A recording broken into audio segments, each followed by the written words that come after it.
Dans les premières heures du dimanche, la Russie a lancé une nouvelle vague d'attaques en Ukraine, causant des victimes et des dégâts considérables. Selon les responsables régionaux et les services d'urgence ukrainiens, au moins 12 personnes ont perdu la vie et des dizaines d'autres ont été blessées à la suite d'attaques par missiles et drones. Parmi les victimes, on compte également 3 enfants qui ont perdu la vie dans la région de Jytomyr, à l'ouest de la capitale Kiev. De plus, un homme d'environ 70 ans a été tué dans la ville méridionale de Mykolaïv, selon les rapports du service d'urgence national. Ces attaques surviennent seulement un jour après l'une des plus grandes offensives ayant frappé la capitale ukrainienne depuis le début de l'invasion russe en février 2022.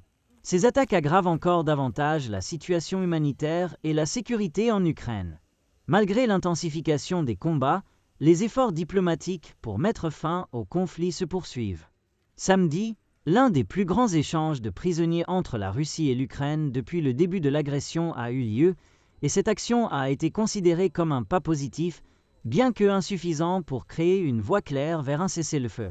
Les responsables ukrainiens ont réitéré leurs appels à un soutien international accru et à une pression sur la Russie pour qu'elle cesse les attaques et s'engage sérieusement dans le dialogue pour la paix. Cependant, Moscou a jusqu'à présent ignoré les demandes d'un cessez-le-feu permanent, poursuivant l'offensive militaire sur plusieurs fronts.